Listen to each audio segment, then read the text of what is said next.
एक ओंकार सतनाम करता पुरख निरभौ निर्वैर अकाल मूरत अजूनी सैभं गुर प्रसाद। बाणी गुरु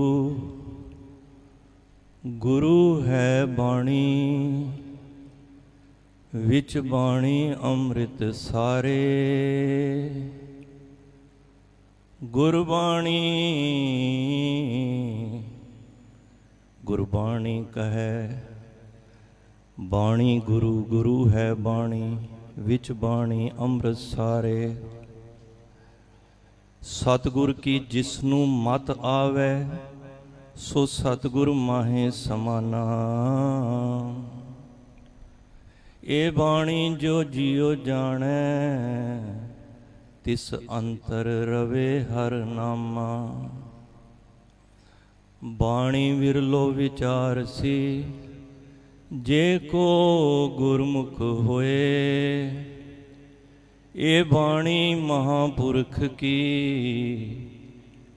निज कर वासा होए। अमृत बाणी अम्यो रस अमृत हर का नाओ। मन तन हृदय सिमर हर आठ पहर गुण गाओ। उपदेश सुनो तुम गुर सिखो सच्चा यह सुआओ। जन्म पदार्थ सफल होए मन में लायो पाओ। सुसहज आनंद कणा प्रभ जपत्या दुख जाए। नानक नाम जपत सुख उपजै दरगाह पाइए ठाऊं। नानक नाम जपत सुख उपजै दरगाह पाइए ठाऊं। परम सत्कारयोग गुरु प्यारी गुरु साध संगत जीओ, आप सारे वड्डे भागां वाले हो जो सतगुरु दी अमृतमई बाणी दे नाल जुड़ के अपने जीवन दे मनोरथ नूं सफला कर रहे हो। बहुत प्यार विच भाई कमलदीप सिंह जी हजूरी रागी सचखंड श्री हरमंदर साहिब वाले बड़े वजत विच शब्द कीर्तन गायन कर रहे सन। गुरु रामदास पातशाह की बख्शिश है। सो आओ गुरु महाराज ने समा बख्शिश किया है गुरबाणी विचार दा। बड़े भागां वाले हुंदे हन जिहड़े गुरुआं दे गुरपुरब इस तरह मनाउण दा उपराला करते हैं। वेद व्यास भाई गुरदास जी गुरमत दे फिलासफर जिन्हां नूं बाणी दी कुंजी भी कहा है, उन्होंने बाणी विच लिखिया है कुरबाणी तिन्ना गुर सिखां पाए भगत गुरपुरब करन दे। कहंदे ने मैं उन्हां सिखां तो कुरबान जानना वा जिहड़े सिख भावना प्रेम दे नाल प्रेम दी भगती दे नाल गुरुआं दे गुरपुरब इस करके मनाते हैं। उन्हां दी बाबत भाई साहब भाई गुरदास जी कहते हैं ਉਹਨਾਂ ਦਾ ਅਧਿਆਤਮਿਕ ਜੀਵਨ, ਉਹਨਾਂ ਦਾ ਸਮਾਜਿਕ ਜੀਵਨ ਸਦਾ ਚੜ੍ਹਦੀ ਕਲਾ ਵਿੱਚ ਹੁੰਦਾ ਹੈ। ਕੁਰਬਾਨੀ ਤਿੰਨਾਂ ਗੁਰ ਸਿੱਖਾਂ, ਭਾਏ ਭਗਤ ਗੁਰਪੁਰਬ ਕਰਨ ਦੇ, ਗੁਰ ਸੇਵਾ ਫਲ ਸੁਫਲ ਫਲੰਦੇ। ਉਹ ਸਦਾ ਹੀ ਫਲਦੇ ਫੁੱਲਦੇ ਰਹਿੰਦੇ ਨੇ। ਉਹਨਾਂ ਦੇ ਘਰਾਂ ਦੇ ਵਿੱਚ ਕਿਸੇ ਤਰ੍ਹਾਂ ਦੀ ਥੋਟ ਨਹੀਂ ਆਉਂਦੀ। ਜਿਹੜੇ ਗੁਰੂ ਦੇ ਗੁਰਪੁਰਬ ਇਸ ਭਾਵਨਾ ਦੇ ਨਾਲ ਮਨਾਉਂਦੇ ਨੇ। ਤੋ ਆਓ ਗੁਰੂ ਸਾਹਿਬ ਬਖਸ਼ਿਸ਼ ਕਰਨ।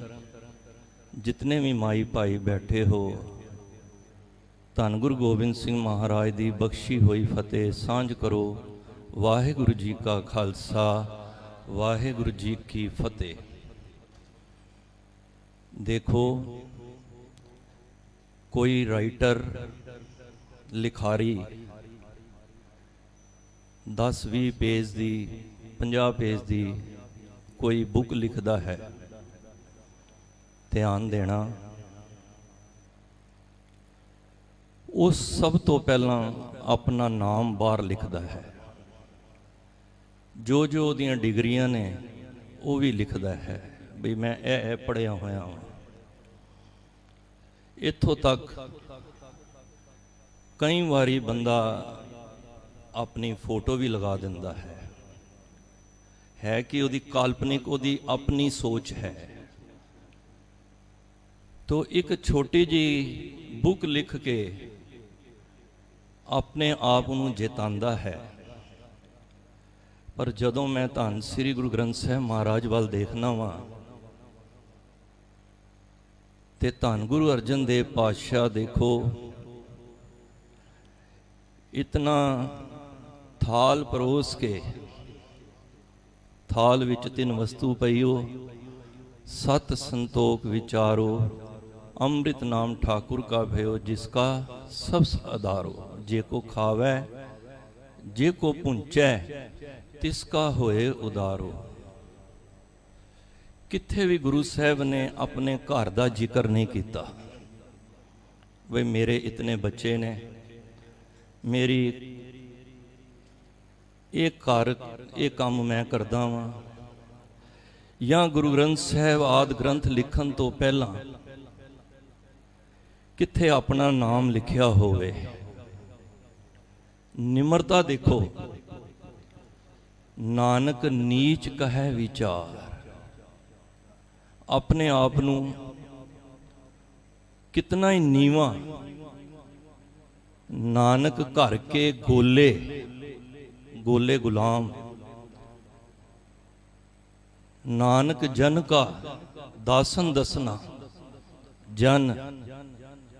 इत्थों तक मैं गुरबाणी विच पढ़ी दा, कई बारी दर्शन हुंदे ने, नानक सद भी आया।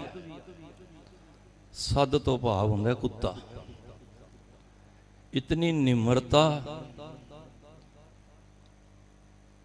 और अखीर विच की लिख रहे ने, तेरा कीता जातो नाही, मैनू जोग कितोई। मनु तू इस जोग बना दिता, मैं तेरी कीते दी कदर नहीं पाई। तेरा कीता जातो नाही, भाई तेरे परमात्मा तेरियां बख्शिशां भंडार ने भरे पे ने। सिफती भरे तेरे भंडारा, जिस तू देहें तिसे चारा। पर मैं कदर नहीं पाई। मैं निर्गुण आरे को गुण नाही। मैं एक गुणा तो सखना, मेरे विच कोई गुण नहीं है। मैं निर्गुण आरे को गुण नाही, आपे तरस पे होई। देखो ये निमरता की निशानी है। जे महाराज नूं शहादत भी होई ना, किथे महाराज ने उलांभा नहीं दिता कि हे परमात्मा मैं किसे दा की बिगाड़िया है। मैं ते खलकत दी मनुखता दे भले वास्ते गुरु ग्रंथ साहब महाराज दी संपादना कीती है। कित्थे नहीं किया होएगा। ये जरूर मिलेगा कि सब अवगुण मैं गुण नहीं कोई, क्यों कर कंत मिलावा होई, ना मैं रूप ना बंके नैना, ना कुल ढंग ना मीठे बहना। ना मैनू बहन की जाच है, ना मेरी उच्ची कुल है, भाव कि मेरी सोच इतनी उच्ची नहीं है। ये गुरु नानक दे घर विचों ये चीज मिलती है। सानू फकर होना चाहिए। मैं अक्सर सोचना कि दो परमात्मा दियां बख्शिशां जद असी झात मारीए ना ते ये बड़ी वड्डियां मिलियां ने। एक ते मनुखा देई, रोज उठ के जरूर शुकराना करया करो, और दूजा परोपकार कह लो। जो गुरु नानक ने किया है वो सानू सिੱਖੀ घराने दे विच जन्म दिता है। प्यार नाल आखो सतनाम श्री, शुक्र करया करो। कामल गुरु मिले ने, गुरु की भाल करन दी लोड़ ही नहीं। सानू ना जन्म तो ही धनवान बना के भेजे, जन्म तो ही भागां वाले बना के भेजे। हम धनवंत भागट सच नाए, तेरे नाम दे सदके असी धनवंत पैदा होंदे ही हो गए हैं। कदी ना क्या करो मैं खाली आया, नहीं भाई, ना खाली आया ते ना खाली जाना ही। खाली ते वो आंदा है जिहड़े कर्मां करके, तू ते मनुखा देही मिली है। इस देही नूं ते इस देही को सिमरह देव। देवते भी लोचते ने कि ये देह मिले, कितना वड्डा साडे ते परोपकार है। देवते लोचते ने कि सानू देह मिले ते असी देह विचों साडा उद्धार हो जाए। ते फिर उस तो वड्डी गल गुरु नानक दे घर सानू जन्म मिलिया। शुक्र करो दो वड्डे पा, हम धनवंत भागट सच नाए। असी इस करके धनवान हाँ। तो महाराज कहते ने कदी भी परमात्मा ते शिकवा ना करया कर, शुक्र करया कर। अज गुरु ग्रंथ साहिब दी विचार असी मिल बैठ के सांझ करनी है। इतिहास आप जी नूं सब नूं पता होवेगा, पर फिर टूक मात्र लैके जिवें जिवें विचों गुरु साहिब अगम अगोचर सच साहिब मेरा, नानक बोले बुलाया तेरा। क्यों लोड़ पै गई आदि ग्रंथ तैयार कराने वास्ते? देखो कोई मकसद हुंदा है। भाई गुरदास जी आए गुरु साहब कोल, गुरु अर्जन देव महाराज कोल। महाराज तुहाडे भतीजे भाव की वड्डे भराता ਪ੍ਰਿਥੀ ਚੰਦ ਦਾ ਪੁੱਤਰ ਮਿਹਰਬਾਨ ਬਾਣੀ ਉਚਾਰ ਰਿਹਾ ਹੈ। ਤੇ ਵੱਡੀ ਗੱਲ ਇਹ ਵੇ ਉਸ ਬਾਣੀ ਦੇ ਵਿੱਚ ਨਾਨਕ ਪਦ ਦੀ, ਨਾਨਕ ਅੱਖਰ ਦੀ ਵਰਤੋਂ ਕਰ ਰਿਹਾ। ਤੇ ਸੰਗਤਾਂ ਵਿੱਚ ਕਨਫਿਊਜ਼ਨ ਹੈ, ਦੁਚਿੱਤੀ ਪੈ ਗਈ ਹੈ ਕਿ ਕਿਹੜੀ ਬਾਣੀ ਸੱਚੀ ਹੈ ਤੇ ਕਿਹੜੀ ਬਾਣੀ कच्ची है। ये भुलेखे अज तक चल ही रहे हैं। जो बाणी गुरु ग्रंथ साहिब विच वो पक्की जे, जिहड़ियां मन घड़त बणियां ने वो सब कच्चियां ने। भाई गुरदास जी की बाणी ये भी पक्की बाणी जे। जिहड़ी बाणी धन गुरु रामदास पातशाह के दर ते गाई जाती है वो बाणी सच्ची है। जरूर बाणी पढ़ो, पर इधर उधर दे अखर लगा के बाणी नूं ना पढ़िया करो, विच अपनी कोई मत ना लियाओ। मैं बेनती कर रहा, चलते कीर्तन विच असीं किसी नूं रोक नहीं सकते, पर इतना सानू अभ्यास हो जाना चाहिए है कि कच्ची ते पक्की बाणी की है। ते महाराज ने फिर बेनती सुनी। वो जिहड़ियां पोथियां गुरु नानक पातशाह ने जगह जगह ते जाके भगतां दी बाणी पोथियां राई वख-वख पोथियां असीं इकट्ठियां कीतियां सन। अपनी बाणी जोड़ के जदों गुरता गद्दी, मैं तां दस रहा थोड़ा जिहा भूमिका बन जाए, सानू इस गल तो समझ आ जाए। वो सारी हैंड ओवर की गुरु अंगद देव पातशाह नूं। उन्होंने श्लोक उचार के 59 श्लोक उन्होंने ऐड किए ते भगतां दी बाणी सारी जिन्नियां पोथियां बड़ियां पोथियां सन ते सपुरद कर दी गुरु अमरदास पातशाह दे। अमरदास पातशाह ने गुरु रामदास पातशाह दे। और कमाल दी गल, गुरु ग्रंथ साहिब विच 31 राग ने, 30 राग गुरु रामदास पातशाह ने उचारे हुए ने। मतलब भाव सारे राग ही, क्योंकि 31वां राग सी वो संपूर्णता दिवस थे जदों साबो की तलवंडी धन धन गुरु गोबिंद सिंह महाराज ने भाई मणि सिंह लिखाए ते सहयोगी बाबा दीप सिंह जी पासों साबो की तलवंडी दमदमा साहब 5वां तखत उत्थे जदों संपूर्णता कराई, उदों ये राग गुरु तेग बहादुर बाबा जी का जय जयवंती राग ऐड किया है। सारियां बाणियां गुरु अर्जन देव महाराज कोल पहुंचियां। उस वेले पता की हुंदा सी, हर बाणी गुरु नानक ने लिखी है ना जेड़ी, उहदे उत्ते लिखिया हुंदा सी गुरु नानक की बाणी, गुरु अंगद की बाणी। ये महला अखर गुरु अर्जन देव महाराज ने वरतों की है। महला मीन्स शरीर। जयश्री महला 5वां, गौड़ी दीपकी महला पहला। महला मीन्स शरीर। बई इस जामे पढ़ने भी ध्यान देना है। अक्सर असी इत्थे भी थोड़ा जा गलती कर जाने हैं। सोरठ महला पहला, कई पढ़ते ने सोरठ महला पहला, नहीं, राग सोरठ है ते महला पहला है, हल्का जा विश्राम। सोरठ महला पहला। महाराज ने सारी बाणी तरतीब दे नाल 3 साल लगे।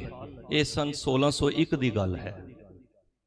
ते जदों महाराज का आदि ग्रंथ पहला प्रकाश होना सी, उदों सन 1604 सी। भाव 3 साल लग गए, क्योंकि बाणी नूं रागां दे विच तरतीब करके गुरु साहिबां दे अकॉर्डिंग उन्हां नूं जोड़ के अपनी बाणी दर्ज करके ये ग्रंथ तैयार हो रहा सी, क्योंकि भुलेखे खत्म हो जाने। दुनिया के तुहानूं बड़े ग्रंथ मिलणगे, मिक्सिंग है, पर पहला ऐसा ग्रंथ है जिदे विच कोई मिक्सिंग नहीं है। गीता लै लो 8000 श्लोक ने, जदों उचारी सी 8000 श्लोक सन, पर चलते चलते अज उस विच मिक्सिंग होके 24000 श्लोक ने। कुरान विच भी एवें है। पर पहले गुरु ग्रंथ साहिब ऐसे ने जिन्हां विच भावें गुरु साहिब नूं शहादत देनी पई, पर गुरु साहिब ने किसे दी गुरमत दी कसवटी दे उत्ते जिहड़ी गल नहीं उतरदी सी, महाराज ने उहदे विच ऐड नहीं किया। ईवन बाबा राम राय घर दे सपुत्र एक अखर ही बदलिया सी ना, मुंह नहीं लाया सी, तो ऐसा जहाज तैयार कर दिता।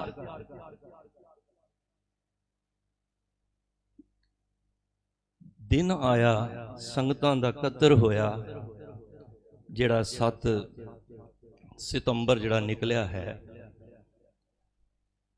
उस दिन महाराज ने एक ग्रंथ सारियां पोथियां नूं भगतां दियां, देखो भगतां दी बाणी नूं किन्ना सत्कार। बाणी भगत कबीर जियो की, बाणी भगत रविदास जियो की। ये सन्मान गुरु नानक नूं पता सी कि नामदेव की बाणी उस महाराष्ट्र के थोड़े एरिए च ही रह जानी है। क्यों? क्योंकि समय की हुकूमत सच नूं छुपा रही सी ते वो नहीं चाहते सन कि बाणी ये जो सच्ची बाणी है फैले किते।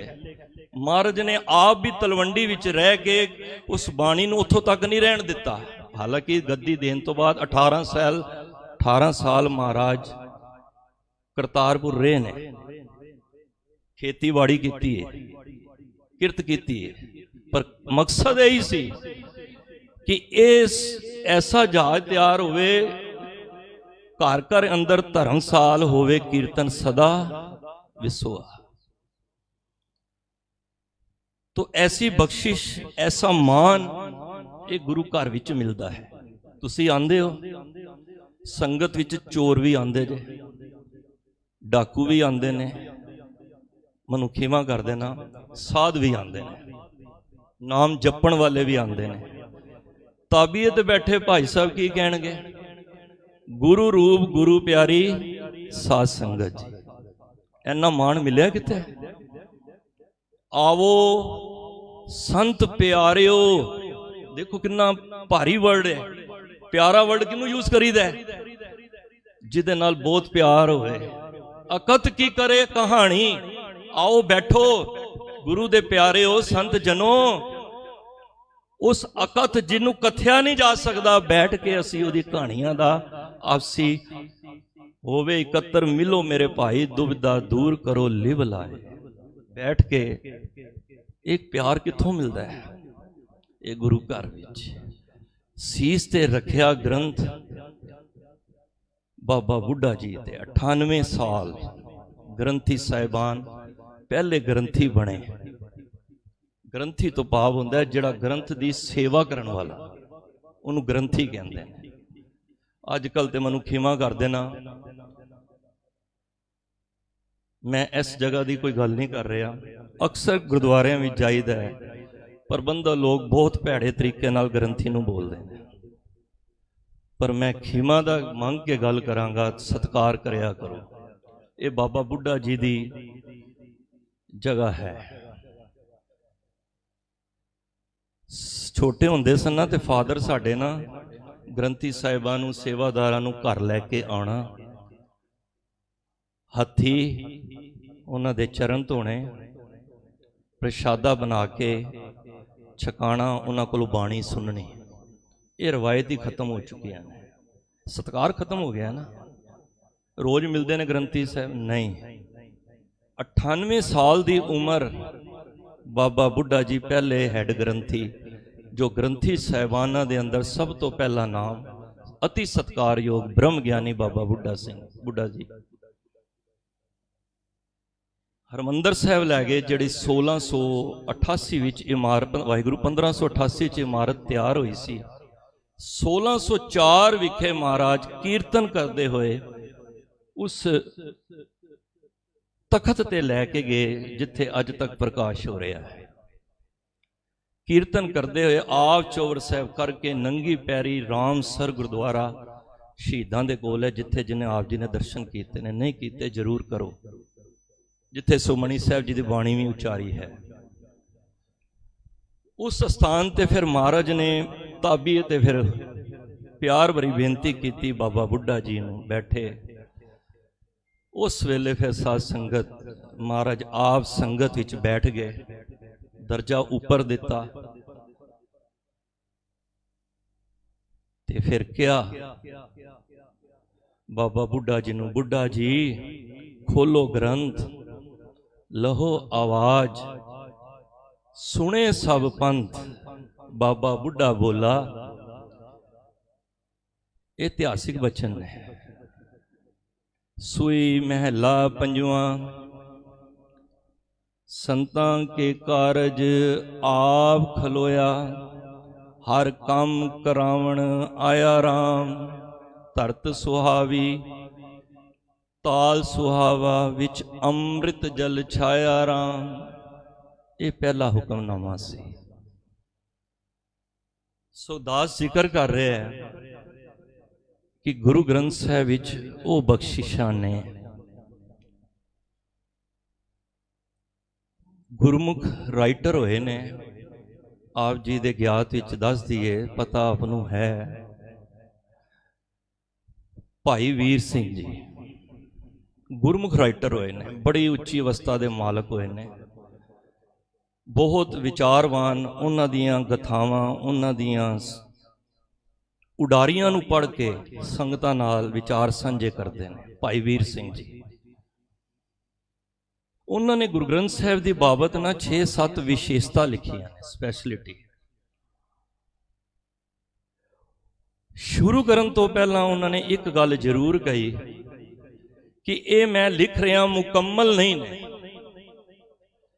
ਇਹ ਮੇਰੀ ਸੋਚ ਹੈ, ਮੈਂ ਲਿਖ ਰਿਹਾ। ਵੈਸੇ ਤੇ ਗੁਰੂ ਗ੍ਰੰਥ ਸਾਹਿਬ ਦੀ ਮਹਿਮਾ ਤੇ ਕੋਈ ਕਰ ਹੀ ਨਹੀਂ ਸਕਦਾ, ਪਰ ਜਿੱਥੋਂ ਤੱਕ ਮੇਰੀ ਸੋਚ ਮੰਡਲ ਨੇ ਕੰਮ ਕੀਤਾ ਹੈ, ਮੈਂ ਸਾਂਝ ਕਰ ਰਿਹਾ। ਵਿਸ਼ੇਸ਼ਤਾ ਦੱਸੀ ਹੈ, ਮੈਂ 6-7 ਤੇ ਦੱਸ ਨਹੀਂ ਪਾਵਾਂਗਾ, ਸਮੇਂ ਮੁਕਾ ਦੋ, 1-2 ਜਿਤਨੀ ਵੀ ਹੋ ਸਕਣ। ਪਹਿਲੀ ਵਿਸ਼ੇਸ਼ਤਾ ਉਹਨਾਂ ਨੇ ਦੱਸੀ ਕਿ ਗੁਰੂ ਗ੍ਰੰਥ ਸਾਹਿਬ ਵਿੱਚ ਕੀ ਨਵੇਕਲਾਪਨ ਹੈ।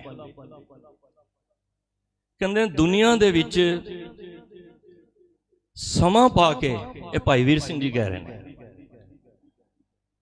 ਬੜੇ ਪੀਰ ਪੈਗੰਬਰ ਓਲੀਏ ਮਹਾਂਪੁਰਖ ਨਾਮ ਜਪਣ ਵਾਲੇ ਪਰਮਾਤਮਾ ਦੇ ਸੱਦੇ ਤੇ ਆਂਦੇ ਰਹੇ, ਲੋਕਾਂ ਦੇ ਅਨੁਸਾਰ ਉਹਨਾਂ ਦੀ ਧਾਰਮਿਕ ਲੋੜਾਂ ਵਾਸਤੇ ਆਉਂਦੇ ਰਹੇ ਨੇ,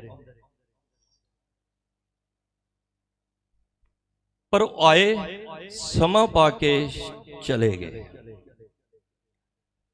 ਕਹਿੰਦੇ ਜਦ ਮੈਂ ਗੁਰੂ ਨਾਨਕ ਪਾਤਸ਼ਾਹ ਵੱਲ ਵੇਖਣਾ ਵਾਂ, ਉਹ ਸੰਸਾਰ ਵਿੱਚ ਆਏ ਪਰ ਆ ਕੇ ਗਏ ਨਹੀਂ, ਕਿੱਥੇ ਗਏ ਨਹੀਂ ਹੈ। ਦੇਖੋ ਕਿੰਨੀ ਵਿਸ਼ੇਸ਼ਤਾ, ਇਹ ਉਡਾਰੀ ਹੈ। ਸਭ ਆਏ ਚਲੇ ਗਏ, ਦੂਜਾ ਗੁਰੂ ਲੱਭਣਾ ਪਿਆ, ਉਹਦਾ ਸਰੀਰ ਖਤਮ ਹੋਇਆ, ਤੀਜਾ ਲੱਭਣਾ ਪਿਆ। ਗੁਰੂ ਨਾਨਕ ਪਾਤਸ਼ਾਹ, ਗੁਰੂ ਗੋਬਿੰਦ ਸਿੰਘ ਮਹਾਰਾਜ ਭਾਵੇਂ ਜਾਮਿਆਂ ਵਿੱਚ ਆਂਦੇ ਰਹੇ, ਪਰ ਉਹ ਅੱਜ ਵੀ ਸਾਡੇ ਵਿੱਚ ਹੀ ਨੇ। ਇਹ ਪਹਿਲੀ ਵਿਸ਼ੇਸ਼ਤਾ ਉਹਨਾਂ ਨੇ ਸਾਂਝ ਕੀਤੀ। ਉਹ ਅੱਜ ਵੀ ਸ਼ਬਦ ਦੇ ਵਿੱਚ ਸਾਡੇ ਵਿੱਚ ਬਿਰਾਜਮਾਨ ਨੇ।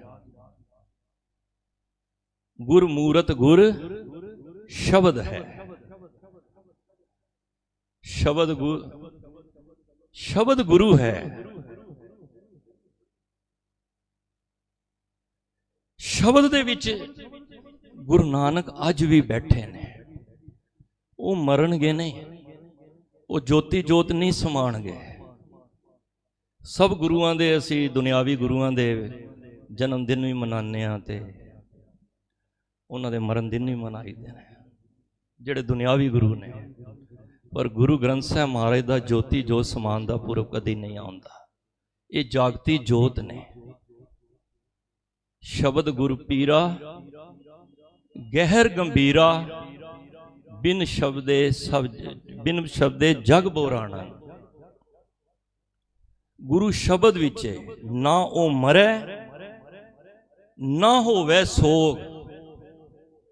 ਸੋਗ ਤੇ ਤਾਂ ਹੋਏਗਾ ਜੇ ਉਹ ਮਰੇਗਾ, ਜੇ ਉਹ ਮਰੇਗਾ ਹੀ ਨਹੀਂ ਤੇ ਸੋਗ ਕਿੱਥੋਂ ਹੋਏਗਾ?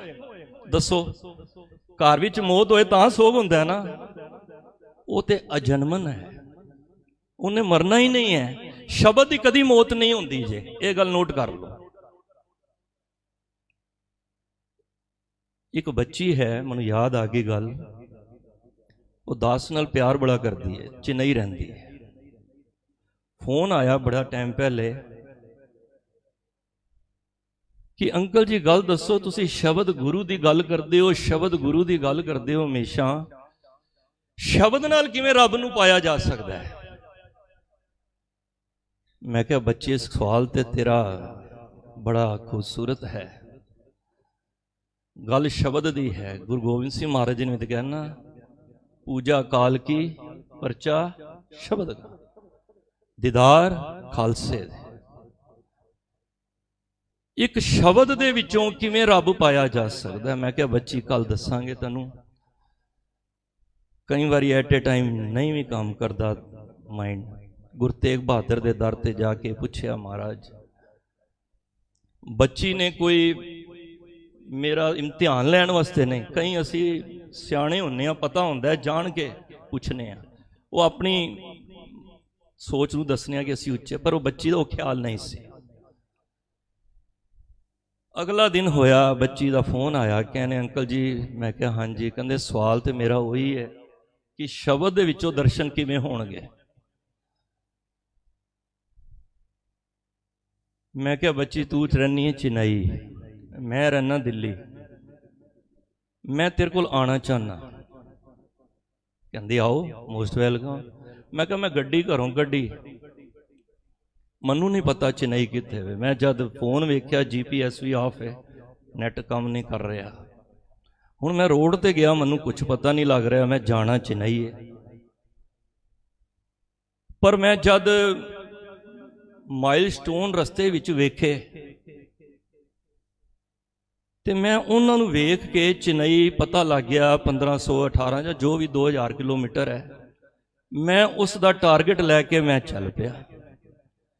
ਕਹਿੰਦੀ ਵੀਰ ਜੀ ਮੈਨੂੰ ਅੰਕਲ ਜੀ ਮੈਨੂੰ ਸਮਝ ਨਹੀਂ ਆਈ, ਮੈਂ ਸਵਾਲ ਕੀ ਕੀਤਾ, ਤੁਸੀਂ ਜਵਾਬ ਕੀ ਦੇ ਰਹੇ ਹੋ। ਮੈਂ ਕਿਹਾ ਇਹ ਤੇਰਾ ਜਵਾਬ ਹੈ। ਮੈਂ ਕਿਹਾ ਤੇਰੇ ਘਰ ਮੈਂ ਪਹੁੰਚਿਆ ਕਿਹਦੇ ਸਦਕੇ, ਜਿਹੜੇ ਪੱਥਰ ਦੇ ਉੱਤੇ ਅੱਖਰ ਲਿਖੇ ਹੋਏ ਸਨ, ਚੇਨਈ ਇੰਨੇ ਕਿਲੋਮੀਟਰ ਹੈ। ਹੁਣ ਸਿਆਣੇ ਤੁਸੀਂ ਬੈਠੇ ਹੋ, ਮੈਨੂੰ ਪੱਥਰ ਨੇ ਪਹੁੰਚਾਇਆ ਹੈ ਕਿ ਪੱਥਰ ਦੇ ਉੱਤੇ ਲਿਖੇ ਹੋਏ ਅੱਖਰਾਂ ਨੇ ਪਹੁੰਚਾਇਆ ਹੈ? ਪਹਿਲਾਂ ਤੇ ਇਹ ਦੱਸੋ। ਜੇ ਖਾਲੀ ਪੱਥਰ ਪਿਆ ਹੁੰਦਾ ਅਸੀਂ ਚੇਨਈ ਪਹੁੰਚ ਸਕਣਾ ਸੀ? ਦੱਸੋ ਕਿਸੇ ਕੋਈ ਬੰਦਾ ਪਹੁੰਚ ਸਕਦਾ ਹੈ? ਨਹੀਂ ਪਹੁੰਚ ਸਕਦਾ। ਪਹੁੰਚਾਇਆ ਕਿੰਨੇ? ਉਸ ਦੇ ਉੱਤੇ ਲਿਖੇ ਹੋਏ ਅੱਖਰ ਹੈ, ਬਈ ਇੱਧਰ ਰਾਈਟ ਜਾਣਾ ਹੈ, ਫਿਰ ਅੱਗੇ ਜਾਣਾ ਹੈ, ਫਿਰ ਇੱਧਰ ਜਾਣਾ ਹੈ। ਜੇ ਅੱਖਰਾਂ ਨਾਲ ਦੁਨਿਆਵੀ ਸਫ਼ਰ ਪੂਰਾ ਕਰ ਸਕਨੇ ਆ ਤੇ ਰੱਬੀ ਕਲਾਮ ਜਿਹੜੇ ਗੁਰੂ ਨਾਨਕ ਪਾਤਸ਼ਾਹ ਦੇ ਹਿਰਦੇ ਦੇ ਵਿੱਚੋਂ ਆਏ ਨੇ, ਅਸੀਂ ਉਹਨੂੰ ਪੜ੍ਹ ਕੇ ਉਸ ਪਰਮਾਤਮਾ ਦੇ ਘਰ ਨਹੀਂ ਪਹੁੰਚ ਸਕਦੇ?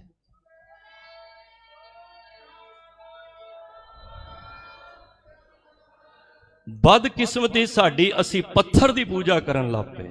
ਜਾਗਤ ਜੋਤ ਜਪੇ ਨਿਸਬਾਸਰ, ਏਕ ਬਿਨਾ ਮਨ ਨੇਕ ਨਾ ਆਨੇ, ਪੂਰਨ ਪ੍ਰੇਮ ਪ੍ਰਤੀਤ ਸਜੈ ਬ੍ਰਤ, ਕੋੜ ਮੜੀ ਮਠ ਭੂਲ ਨਾ ਮਾਨੇ। ਮਹਾਰਾਜ ਕਹਿੰਦੇ ਨੇ ਤੇਰੀ ਹਾਲਤ ਇਹੀ ਹੋ ਗਈ ਹੈ, ਤੂੰ ਪੱਥਰਾਂ ਨੂੰ, ਤੂੰ ਪਿੱਪਲਾਂ ਨੂੰ, ਤੂੰ ਚੂਹੇ ਨੂੰ, ਤੂੰ ਸੱਪ ਨੂੰ, ਤੂੰ ਪਹਾੜਾਂ ਨੂੰ, ਤੂੰ ਕਿੰਨੇ ਦੇਵਤਿਆਂ ਨੂੰ ਪੂਜਣ ਲੱਗ ਪਿਆ ਹੈ। ਜਿਹੜੇ ਅੱਖਰ ਗੁਰੂ ਗ੍ਰੰਥ ਸਾਹਿਬ ਦੇ ਵਿੱਚ ਲਿਖੇ ਸਨ ਉਹ ਤੇ ਕੀਤੇ ਹੀ ਨਹੀਂ ਹੈ, ਪੜ੍ਹੇ ਹੀ ਨਹੀਂ ਹੈ। ਕਾਹੂ ਲੈ ਪਾਹਨ ਪੂਜ ਤਰਿਓ ਸਿਰ, ਕਾਹੂ ਲੈ ਲਿੰਗਰੇ ਲਟਕਾਇਓ। ਦੇਖੋ ਮੈਂ ਨਹੀਂ ਕਹਿ ਰਿਹਾ, ਕਉ ਬੁਤਾਨ ਕੋ ਪੂਜਤ ਹੈ ਪਸ, ਜਿਹੜੇ ਬੁੱਤਾਂ ਨੂੰ ਪੂਜ ਰਹੇ ਨੇ ਮਾਰੇ ਕਹਿੰਦੇ ਨੇ ਉਹ ਪਸ਼ੂ ਨੇ। ਮੈਂ ਨਹੀਂ ਕਹਿ ਰਿਹਾ ਕਿਧਰੇ ਜਿਹੜੇ ਅਸੀਂ ਪਿੱਪਲਾਂ ਦੇ ਅੱਗੇ ਖੜੇ ਹੋ ਕੇ ਮੱਥੇ ਟੇਕਨੇ ਆ ਬੇਜਾਨ ਚੀਜ਼। ਕੂਰ ਕਿਰਿਆ ਉਰਜਿਓ ਸਭੀ ਜਗ ਸ੍ਰੀ ਭਗਵਾਨ ਕੋ ਭੇਦ ਨਾ ਪਾਇਓ। ਇਹ ਪਹਿਲੀ ਵਿਸ਼ੇਸ਼ਤਾ ਉਹ ਸਾਂਝ ਕਰ ਰਹੇ ਸਨ। ਮੈਂ ਇੱਕ ਹੋਰ ਕਰ ਲਾਂ ਸਮੇਂ ਦੇ ਮੁਤਾਬਕ, ਵੈਸੇ ਤੇ 6-7 ਨੇ, ਪਰ ਜਿਸ ਤਰ੍ਹਾਂ ਹੁਕਮ ਹੋਇਆ ਹੈ ਪ੍ਰਬੰਧਕਾਂ ਦਾ 11:15 ਵਜੇ ਤੱਕ,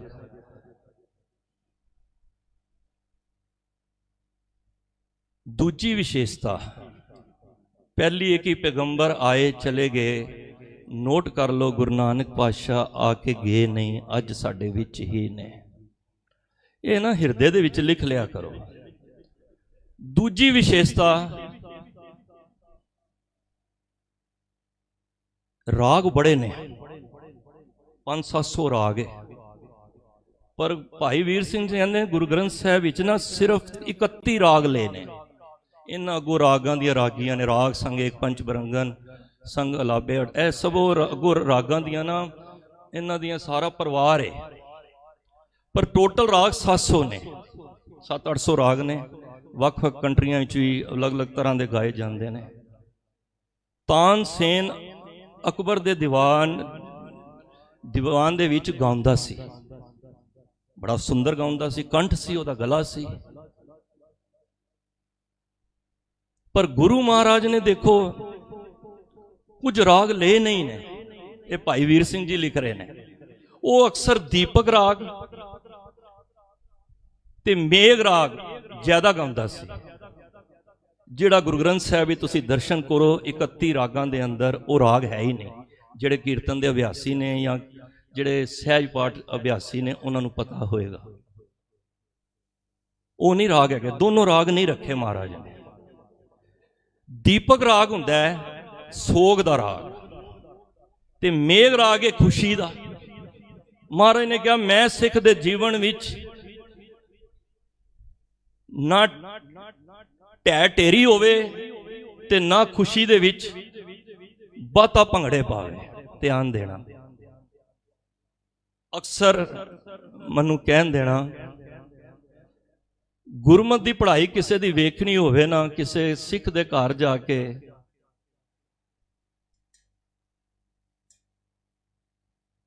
ਸੁੱਖ ਤੇ ਦੁੱਖ ਵਿੱਚ ਤੁਸੀਂ ਵੇਖ ਸਕਦੇ ਹੋ ਕਿਤਨਾ ਗੁਰਮਤ ਦਾ ਗਿਆਨ ਇਹਨਾਂ ਦੇ ਘਰ ਵਿੱਚ ਹੈ। ਦੋ ਰਾਗ ਮਹਾਰਾਜ ਕਹਿੰਦੇ ਨੇ ਮੇਰਾ ਸਿੱਖ ਖੁਸ਼ੀ ਹੋਵੇ ਬਾਤਾਂ ਭੰਗੜੇ ਨਾ ਪਾਵੇ, ਨਿਊਟਰਲ। ਜਿੱਥੇ ਕਈ ਕਹਿੰਦੇ ਚੁੱਪੇ ਚੁੱਪ ਨਾ ਹੋਵੀ ਜੇ ਲਾਏ ਰਾਂ ਲਿਵਤਾਰ, ਕਿੱਥੇ ਕਿਹਾ ਬਹੁਤਾ ਬੋਲਣ ਝੱਖਣ ਹੋਏ, ਦੋਨੋਂ ਬੈਲੈਂਸ ਬਣਾ ਕੇ। ਜਿੱਥੇ ਆਇਆ ਕਬੀਰ ਕੇਸੋ ਕੇਸੋ ਕੂਕੀਏ ਨਾ ਸੋਈਏ ਆਸਾਰ, ਸਮਾਂ ਨਹੀਂ ਹੈ ਮੈਂ ਗੱਲ ਨੂੰ ਖੋਲ ਸਕਾਂ। ਕਿੱਥੇ ਕਿਹਾ ਕਬੀਰ ਮੁੱਲਾ ਮਨਾਰੇ ਕਿਆ ਕਰੇ, ਕਿਆ ਚੜੇ ਸਾਈਂ ਨਾ ਬਹਿਰਾ ਹੋਏ। ਮਹਾਰਾਜ ਨੇ ਬੈਲੈਂਸ ਬਣਾ ਦਿੱਤਾ। ਕਹਿੰਦੇ ਨੇ ਮੇਰੇ ਸਿੱਖ ਦੇ ਵਿੱਚ ਖੁਸ਼ੀ ਵੇਲੇ ਬਾਤਾਂ ਖੁਸ਼ ਨਾ ਹੋਵੇ ਤੇ ਘਰ ਵਿੱਚ ਗਮ ਹੀ ਆ ਜਾਏ ਤੇ ਬਾਤਾਂ ਢਾਈਆਂ ਮਾਰ ਕੇ ਰੋਵੇ ਵੀ ਨਾ। ਤੁਸੀਂ ਪੁਰਾਤਨ ਸਮਾਂ 'ਚ ਬੈਠੇ ਹੋ ਬਜ਼ੁਰਗ, ਕਿਸੇ ਦੀ ਮੌਤ ਹੋ ਜਾਂਦੀ ਸੀ ਨਾ ਤੇ ਉਹ ਪਿੰਡ ਦੇ ਬਾਹਰੋਂ ਹੀ ਪਿੱਟਦੇ ਆਉਂਦੇ ਸਨ। ਮਹਾਰਾਜ ਨੇ ਕਿਹਾ ਮੈਂ ਸਿੱਖ ਨੂੰ ਇੰਨਾ ਢਹਿ ਢੇਰੀ ਵਾਲਾ ਨਹੀਂ ਬਣਾਉਣਾ। ਇੱਕ ਸਮਾਨਤਾ, ਜੋ ਨਰ ਦੁੱਖ में दुख नहीं माने, सुख स्नेह और पै नहीं जाके कंचन माटी माने। संपे देख ना हरखिए, विपत देख ना रोए, ज्यों संपत त्यों विपत है, बिध ने रचिया सो होए। कहते ज्यादा खुशी वेख के तू खुश ज्यादा फुला ना समाज। जेड़े ज्यादा भंगड़े पाते ने नचते ने ना आपे तो बाहर हो जाते ने खुशी विच। मनु खेमा कर देना, घर विच दुख आ जाए रोंदे भी सब तो ज्यादा उही ने। प्यार नाल आखो सतनाम श्री, आवाज घट आ रही है, प्यार नाल आखो सतनाम श्री। पता लगता है कि थोड़ी एलर्जी मिल जाती है। मेरा समा हो रहा है, मनु समझ नहीं आ रही कि इतने शॉर्ट टाइम में मैं किवें सांझ कर सकना। चलो ਤੇ ਮਹਾਰਾਜ ਕਹਿੰਦੇ ਨੇ ਦੇਖੋ ਗੁਰੂ ਹਰਗੋਬਿੰਦ ਪਾਤਸ਼ਾਹ ਦਾ ਜਦ ਆਗਮਨ ਹੋਇਆ ਨਾ ਗੁਰੂ ਅਰਜਨ ਦੇਵ ਮਹਾਰਾਜ ਦੇ ਘਰ, ਬੜੇ ਸਮੇਂ ਤੋਂ ਬਾਅਦ ਸੰਗਤਾਂ ਆ ਗਈਆਂ। ਮਹਾਰਾਜ ਚਿੱਤ ਕਰ ਰਿਹਾ ਸੀ ਸਾਹਿਬਜ਼ਾਦੇ ਦੀ ਨਾ ਖੁਸ਼ੀਆਂ ਮਨਾਈਏ। ਹੁਣ ਦੇਖੋ ਖੁਸ਼ੀਆਂ ਕਿਵੇਂ ਮਨਾਉਣੀਆਂ ਨੇ, ਸਾਡੇ ਘਰ ਵਿੱਚ ਹੀ ਬੱਚੇ ਹੁੰਦੇ ਨੇ। ਮਹਾਰਾਜ ਕੀ ਕਰੀਏ, ਢੋਲ ਧਮਾਕੇ ਨਾਚੀਏ ਗਾਈਏ। ਮਹਾਰਾਜ ਕਹਿੰਦੇ ਨੇ ਨਹੀਂ, ਕੀ ਕਰੀਏ ਫਿਰ? ਘਰ ਵਿੱਚ ਔਲਾਦ ਹੋਈਏ, ਸਾਹਿਬਜ਼ਾਦੇ ਦਾ ਪ੍ਰਕਾਸ਼ ਹੋਇਆ, ਦਿਲ ਵਿੱਚ ਆਉਂਦਾ, ਮਨ ਵਿੱਚ ਆਉਂਦਾ ਕਿ ਘਰ ਵਿੱਚ ਖੁਸ਼ੀ ਮਨਾਈਏ। ਤੇ ਕਿਸ ਤਰ੍ਹਾਂ ਖੁਸ਼ੀ ਮਨਾਈਏ? ਦੇਖੋ ਤਾਂ ਹੀ ਦੋ ਰਾਗ ਨਹੀਂ ਲਏ, ਦੀਪਕ ਤੇ ਮੇਘ ਰਾਗ। ਸਾਡੇ ਸਤਿਕਾਰਯੋਗ ਭਾਈ ਸਾਹਿਬ ਭਾਈ ਮਨਪ੍ਰੀਤ ਸਿੰਘ ਜੀ ਆਏ ਹਨ, ਜੀ ਆਇਆਂ ਨੂੰ। ਬਹੁਤ ਗਿਆਨ ਹੈ ਇਹਨਾਂ ਨੂੰ ਵੀ ਰਾਗਾਂ ਦਾ। ਸੋ ਦੋ ਰਾਗ ਗੁਰੂ ਸਾਹਿਬ ਨੇ ਦੀਪਕ ਰਾਗ ਤੇ ਮੇਘ ਰਾਗ ਗੁਰੂ ਗ੍ਰੰਥ ਸਾਹਿਬ ਵਿੱਚ ਨਹੀਂ ਐਡ ਕੀਤੇ। ਤੇ ਮਹਾਰਾਜ ਹਰਗੋਬਿੰਦ ਪਾਤਸ਼ਾਹ ਦਾ ਪ੍ਰਕਾਸ਼ ਹੋਇਆ, ਚਿੱਤ ਕਰਦਾ ਖੁਸ਼ੀ ਮਨਾਈਏ। ਤੁਹਾਡੇ ਘਰ ਵੀ ਪੁੱਤਰ ਹੋਵੇ, ਕਿਸ ਤਰ੍ਹਾਂ ਮਨਾਈਏ? ਮੈਂ ਇੱਕ ਬੇਨਤੀ ਕਰਾਂਗਾ। ਗੁਰੂ ਅਰਜਨ ਦੇਵ ਮਹਾਰਾਜ ਸਾਰੀਆਂ ਸੰਗਤਾਂ ਨੂੰ ਲੈ ਕੇ ਸੰਗਤ ਵਿੱਚ ਬੈਠ ਕੇ ਕਹਿੰਦੇ ਨੇ ਆਓ ਗੁਰੂ ਦੀ ਖੁਸ਼ੀ ਕਿਵੇਂ ਮਨਾਈਏ। ਘਰ ਵਿੱਚ ਔਲਾਦ ਹੋਵੇ, ਕੋਈ ਬਖਸ਼ਿਸ਼ ਹੋਵੇ, शांत पाई गुर सतगुर पूरे, सुख उपजे बाजे अनहद तूरे। ताप पाप संताप बिनासे, हर सिमरत किल बिक सब नासे। अनद करो मिल सुंदर नारी, गुरु नानक मेरी पैसवारी। साडा की हाल है? इधर जन्मदिन खुशी ते शामी शराब दियां बोतलां। महाराज कहंदे नहीं, मेरे सिख दे जीवन विच जद खुशी आवे गुरु नूं शामिल करे, बैठ के संगत विच बाणी पढ़े ते गुरु दा शुकराना करे। खुशी दित्ती किन्ने? गुरु ने। उहदा शुकराना करिए। तो महाराज ने कहा मैं सिख दे जीवन विच ना मेघ राग होएगा ना दीपक राग होएगा। जद घर ही कोई भाणा वरत जाएगा ढाइयां मार के रोएगा नहीं। क्योंकि तानसेन जदों गांदा सी ना ते दीपक राग जदों गांदा सी ते कई बंदे रो पैंदे सी ढाइयां मार के, आवाज विच कशिश सी। पर गुरु साहब कहते ने मैं सिख नूं एक न्यूट्रल बना के रखना है, चढ़दी कला वाली। देखो रागां दी प्रसन्नता भी चाहिए जे। भाई साहब बैठे ने, असी छोटे हुंदे सन, शादियां हुंदियां सन, सानू कहंदे सन बई मैं वेखण ही चाहुंदा सी कि जी जल्दी जल्दी करो 12 वज गए ने, 12 वजे तो पहला फेरे करने ने, आनंद कारज करने ने। असी समझदे नहीं सी, छोटे सां। पर जो जो संगत विच आए पता यह लग्या कि यह राग है ना जिहड़ा सूई राग धन गुरु रामदास पातशाह दा, ये 12 बजे तक ही है, इस तो वध नहीं है पढ़ना। कई राग रात दे हुंदे ने, कई राग दिन दे हुंदे ने, कई अमृत वेले दे हुंदे ने। ते राग दी प्रसन्नता नहीं मिलती जदों हुण 12 बजे की 2-2 3-3 बजे ते बरातां आंदियां ने ते राग दी प्रसन्नता नहीं। अज क्यों साडे कोर्टां विच केस ते लड़ाई झगड़े ने? असी गुरु दी पूरी खुशी नहीं लई। गुरु ने तो ट्रैक दस्सिया सी सानू कि तू ये राग इस वेले, हुण बसंत राग है, तुसी आम दिनां च नहीं गा सकदे, घर प्रैक्टिस करो, शब्द पढ़ लो, भावें राग च जिहड़ा पढ़ना है वो दिनां विच ही पढ़ना है। दरबार साहिब अरदास हुंदी है, खुलण दी भी ते समाप्ति वेले भी हुंदी है। ते असी अपने घरां दा सिस्टम ठीक करिए। गुरु साहब देखो कदी भी ढह ढेरी नहीं होए। मैं गल कह के समाप्ति करा, विशेषता फिर कदी समा बनया तुहाडे नाल सांझ करांगे। धन गुरु गोबिंद सिंह महाराज देखो ना उन्हां दे जीवन विच दीपक राग सी ते ना मेघ राग सी। वो ही सानू प्रेरणा दिंदे ने। भावें माछीवाड़े दे जंगलां दे विच चोला लहू लुहान होया पिया, पैरां ते जोड़ा नहीं है, कलगी नहीं है, वो वजियां ऐश जिहड़ियां आनंदपुर साहब विखे संगतां दा कट सी, छतर झुल रहे सन, चौर साहब हो रहे सन, अवस्था वो भी हुई सी जदों माछीवाड़े दे जंगलां विच सी। ना साजो ना बाजो ना फौजो ना फर्श, खुदावंद बख्शिंदे ऐश अर्श। जद कोई साज नहीं सी, बाज नहीं, कुछ भी नहीं, अवस्था ओ वजी सी जे वजी आनंदपुर साहब विखे सी। साडे ते 2 दिन काम ना होवे ते साडा मूँह ही टेढ़ा हो जाता है, मनु खिमा कर देना। असी गुरु दा संबंध ही इहदे नाल रखिया है। लेकिन महाराज दी अवस्था दे विच रूहानियत दे विच कोई फर्क नहीं पिया, उवें चढ़दी कला सी। ताई ते जफरनामा विच लिख दिता सी महाराज ने कि हे औरंगजेब, दुश्मनी तो तेरी मेरे नाल सी, तू मासूम बच्चियां नू शहादत दा जाम ते पिला दिता, हालांकि वो भी नहीं चुके, ते तू मन्नू किथे मेरी जिहड़ा मन चढ़िया 10वें आकाश, गुरमुख अंतर सहज है मन चढ़िया 10वें आकाश, उत्थे ऊंग ना भूखा है, हर अमृत नाम सुखवास, नानक दुख सुख व्यापत नहीं, जिथे आत्म राम प्रगास। तो इस करके महाराज ने लिखा दुश्मनी तेरे नाल सी, मेरे नाल वाहिगुरु मेरे नाल सी, ते मैं ते उवें दा उवें हां, मैं ते अज भी चढ़दी कला विच हां। पूरा जफरनामा नहीं पढ़ सकिया सी, मौत हो गई सी। सो गुरु ग्रंथ साहिब महाराज दियां भाई वीर सिंह जी बहुत विशेषता दस रहे सन, 2 आप जी नाल सांझियां कीतियां हन। सारियां नूं गुरु ग्रंथ साहिब महाराज दे पहले प्रकाश दिहाड़े दियां लख लख वधाइयां होण। असी गुरु आश्रे अनुसार चल सकीए। सारियां नूं महाराज किरपा करन, अमृत वेले दे जागने, गुरु संग प्रेम बख्शण।